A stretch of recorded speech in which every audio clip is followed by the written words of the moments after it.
Hello everyone, welcome to star IQ के video platform पे आप सभी का बहुत बहुत स्वागत है।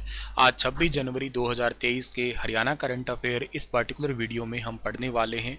आप सभी को गणतंत्र दिवस की हार्दिक शुभकामनाएं। आज है हमारा रिपब्लिक डे। आज ही के दिन हमारे भारत में संविधान लागू हुआ था।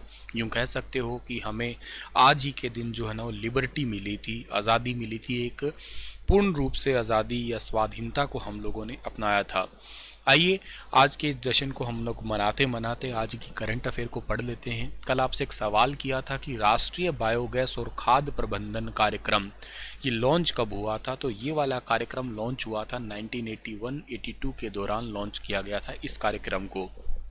आज का पहला करंट अफेयर है कि हरियाणा का कौन सा जिला लिंगानुपात में पहले स्थान पे है। तो हरियाणा का जो लिंगानुपात में पहले स्थान पे है सेक्स रेशियो में, वो भी हालिया आंकड़ों के अनुसार फतेहाबाद है। हालांकि मैंने आप लोगों को ये पिछले महीने जब दिसंबर तक रिपोर्ट बताई थी उसमें भी फतेहाबाद था, और मैंने कहा है ना कि ये सेक्स रेशियो का जो आंकड़ा होता है ना वो निकाला जाता है हर महीने ही। स्वास्थ्य विभाग की रिपोर्ट आती है, पर मंथ ही आती है। तो इस मंथली रिपोर्ट के अनुसार भी अगेन जो है ना वो फतेहाबाद डिस्ट्रिक्ट ही नंबर 1 पे है। अभी हालांकि हाल ही में जो आपका राष्ट्रीय बालिका दिवस था, तो खैर ये वाला एक आंकड़ा जारी करना तो ज़रूरी था ही था। पिछले एक दशक में हरियाणा लगभग 38 अंकों का एक सुधार हुआ है, जो कि बहुत इंपॉर्टेंट है। 2011 में हरियाणा का लिंगानुपात जो है ना 879 था, जो सबसे कम था, और 2023 तक ये बढ़ के 917 हो चुका है। हालांकि अभी सुधार की और गुंजाइश है, और पिछले लंबे समय से भ्रूण हत्या पर भी अंकुश लगाने का बहुत बड़ा काम हुआ है, और इसमें सबसे बड़ा योगदान है बेटी बचाओ बेटी पढ़ाओ कार्यक्रम का। सबसे इम्पोर्टेंट कार्यक्रम यही है। अगर आप बात करते हो जिलों की, तो जैसे फतेहाबाद का 950 है, दूसरे नंबर पे जींद आता है 942 के साथ में, फिर पंचकुला 938 के साथ में है, नूह 936 है। ये भी काफ़ी अच्छी बात है, ठीक है ना। और इसके अलावा सबसे कम की बात करते हैं तो रेवाड़ी है, 883 है ओवरऑल रेवाड़ी के अंदर। अगला जो हमारा क्वेश्चन है, एक्चुअली क्वेश्चन तो मैंने नहीं बनाया, आपको रिवीजन के लिए है, ये बहुत इंपॉर्टेंट है, ये चर्चा में भी है। अभी मैंने आपको 26 दिसंबर के टाइम पढ़ाया भी होगा ये क्वेश्चन कि हरियाणा शेड्यूल कास्ट यानी कि एससी का एक नया कमीशन गठित हुआ है। Haryana schedule caste SC commission. Haryana schedule caste commission के जो पहले चेयरमैन बने हैं उनका नाम प्रोफेसर रविंद्र बलियाला है, ठीक है ना। ये बात छोटी सी है, जरूर याद कर लेना। विजय जो Bahadur of Bhiwani has been made the vice chairman of the commission, ठीक है ना। ये वाइस चेयरमैन बने हैं इसके। एंड रवि जो है ना ये बने हैं कैथल से, और इसके अलावा मीना नारवाल जो है ना ये सोनीपत से, and Ratan Lal of Sirsa have been appointed as a member. इनको मेंबर के रूप में अपॉइंट किया गया है। मेन आप लोग याद कर लेना कि रविंद्र बलियाला जो है ना ये हरियाणा के पहले एससी आयोग के पहले चेयरमैन बने हैं, ठीक है। हरियाणा में गन्ने का भाव हाल ही में कितने रुपए प्रति क्विंटल बढ़ाया गया है। तो ये काफ़ी लंबे समय से इसकी डिमांड हो रही थी, और हरियाणा में गन्ने का भाव अभी हाल ही में 10 रुपये प्रति क्विंटल जो है ना वो बढ़ाया गया है। ऑप्शन नंबर ए जो है इस सवाल का वो बिल्कुल ठीक रहेगा। ये है हरियाणा के मंत्री। इनके पास में हरियाणा में वर्तमान में कानून मंत्रालय है। इसके अलावा इनके पास में हरियाणा का कानून के अलावा मत्स्य मंत्रालय भी है। इसके अलावा इनके पास में कृषि डिपार्टमेंट भी है, और ये है सुमिता मिश्रा, ठीक है ना। ये हरियाणा के अंदर जो कृषि विभाग की एचसीएस है, ये भी याद रखना, अतिरिक्त मुख्य सचिव के रूप में जानी जाती है। और अभी हाल ही में ये गन्ने का भाव जो है ना 10 रुपये प्रति क्विंटल बढ़ा दिया है, तो इससे टोटल अब 372 रुपये प्रति क्विंटल हो गया है। ये बड़ी इंपॉर्टेंट बात है, ज़रूर याद रखना है आप लोगों को, ठीक है। अगला जो हमारा क्वेश्चन रहेगा क्या, अगला क्वेश्चन है कि गणतंत्र दिवस के अवसर पर हरियाणा पुलिस के कितने पुलिस अधिकारी पुलिस पदक से सम्मानित होंगे।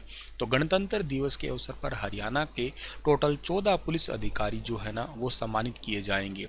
14 अधिकारियों को सम्मानित किया जाएगा। इनमें से 13 अधिकारी हैं, और एक इनमें से जो है ना 13 अधिकारियों को तो पुलिस सराहनीय पदक मिलेगा।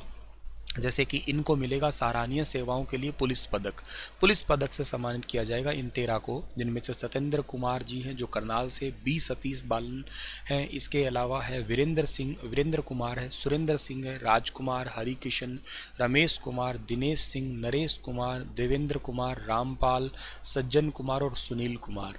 इन लोगों को तो सराहनीय सेवाओं के लिए पुलिस पदक से सम्मानित किया जाएगा।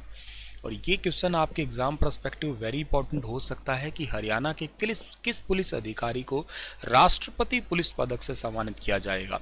तो 13 लोगों को तो सम्मानित किया जाएगा पुलिस पदक से और एक को सम्मानित किया जाएगा राष्ट्रपति पुलिस पदक से। तो टोटल कितने हो गए? टोटल हो गए 14 पुलिस अधिकारी। जिनको राष्ट्रपति पुलिस पदक से सम्मानित किया जा रहा है इनका नाम है अमिताभ ढिल्लो। ए ऑप्शन इस सवाल का ठीक है, अमिताभ ढिल्लो को सम्मानित किया जाएगा।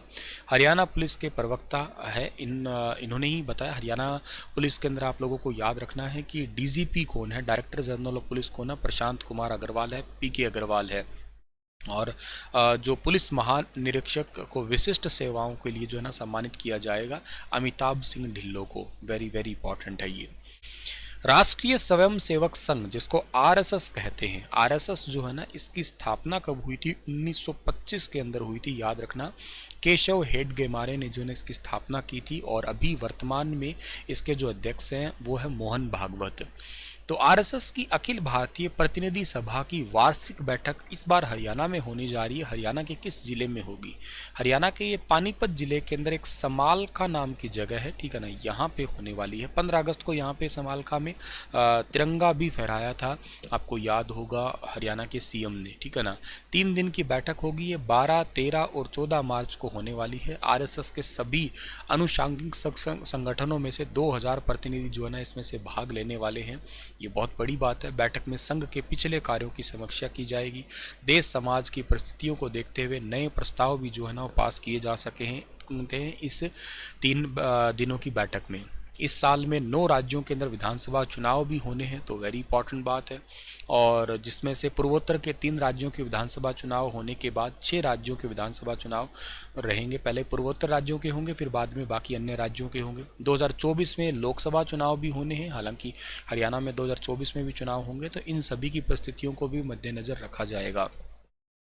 हरियाणा के किस जिले की बेटी दिव्या नोखवाल गणतंत्र दिवस समारोह के दौरान दिल्ली में कर्तव्य पथ पर रक्षा मंत्रालय की झांकी का नेतृत्व करेगी?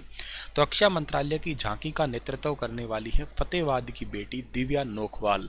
ऑप्शन नंबर ए इस सवाल का ठीक है। दिव्या नोखवाल जो फोटो में दिखाई दे रही हैं आपको, ठीक है, फतेहाबाद की है दिव्या नोखवाल। और टोहाना के जो CIA इंचार्ज हैं इनका नाम है हरफूल सिंह, इनकी बेटी है ये। DRDO के द्वारा ये झांकी तैयार की गई है। इसका नेतृत्व करेगी मनोविज्ञान विशेषज्ञ। हालांकि फतेहाबाद के अंदर एक प्राइवेट हॉस्पिटल में मनोविज्ञान के रूप में अपनी काम कर रही है, सेवाएं दे रही है।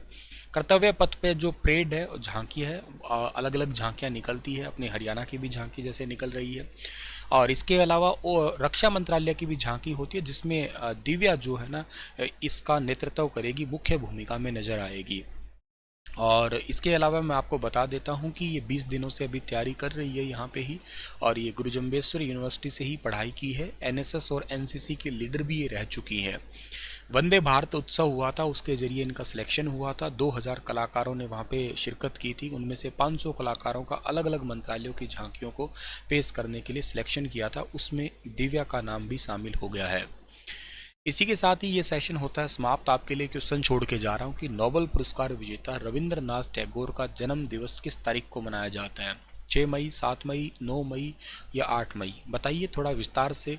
मिलता हूँ आप लोगों को मैं कल के सेशन में। तब तक के लिए धन्यवाद। आप सभी को एक बार फिर से गणतंत्र दिवस की हार्दिक शुभकामनाएं।